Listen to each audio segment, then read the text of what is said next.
네, 요즘 꼰대라는 말을 심심치 않게 듣게 됩니다. 이 기성세대를 의미하는 걸 넘어 세대 차이를 상징하는 단어가 됐는데요.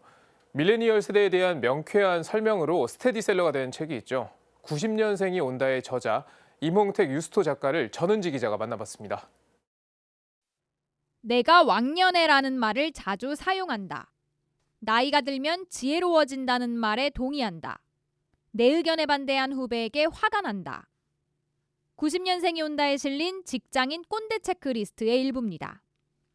하나라도 공감하면 꼰대라는 결과에 갑론을박이 이어지며 이슈가 됐습니다.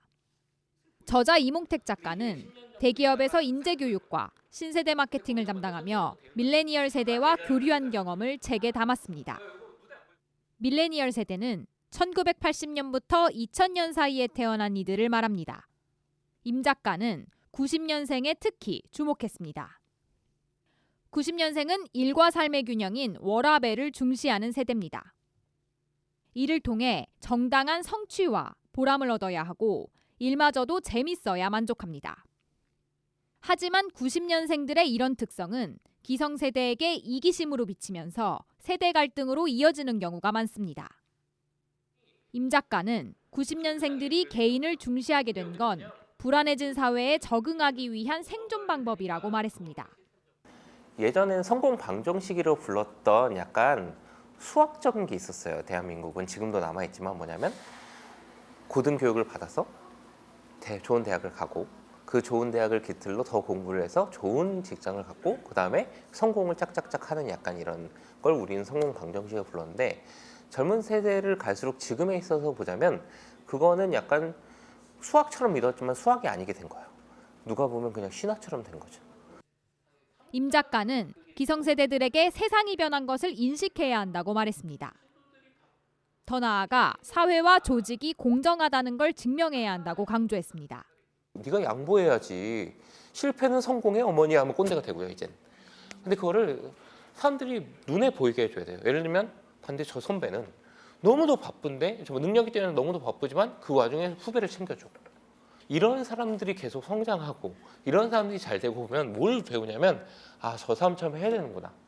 저 사람처럼 한 발 물러서더라도 손을 잠시 보더라도 이게 나한테 도움이 되는구나를 행동으로 보여줘야 된다는 거죠. 임 작가는 젊은이들이 재미와 단순함을 중요하게 생각한다고 해서 미래를 고민하지 않는 게 아니라는 점도 강조했습니다. 오히려 오늘의 만족이 어떤 미래를 가지고 오는지 끊임없이 고민하는 세대라고 설명했습니다. 모두가 공통점 하나는 이 다음에 이걸 여기 다니든 그만둔 다음에 뭘 할지를 미래를 생각한다는 거예요. 거기서 어떻게든 이 일이 도움이 된다는 걸 계속 알려주는 데 노력을 하고 있다고 하더라고요. 그게 그 사람들이 원하고.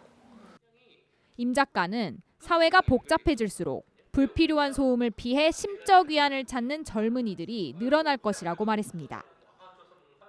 특히 학업과 경쟁에 내몰린 청소년들에게는 성공을 강조하기보다 따뜻하게 보듬어주는 게 우선이라고 말했습니다. 천주교 신자인 임 작가는 가톨릭 교회의 청소년 사목이 달라져야 한다는 점도 강조했습니다. 어떻게 살아야 되는지를 누가 얘기해 준 사람은 많이 없었어요. 어느 쪽에서 가정이 얘기해 줄 수 있겠지만 어디선 교회가 얘기해 줄 수 있는 것 같아요. 어디선 다른 쪽에서 얘기해 줄 수 있고요. 얘기를 들어주고 부족한 거에서 얘기해 줄 수 있는 게 필요하다고 생각해요. 그들을 위해서 그건 그냥 공부해서 성공해라가 아니고요. 2018년에 출간된 90년생이 온다는 지난해 독자들이 선정한 올해의 책에 선정됐습니다.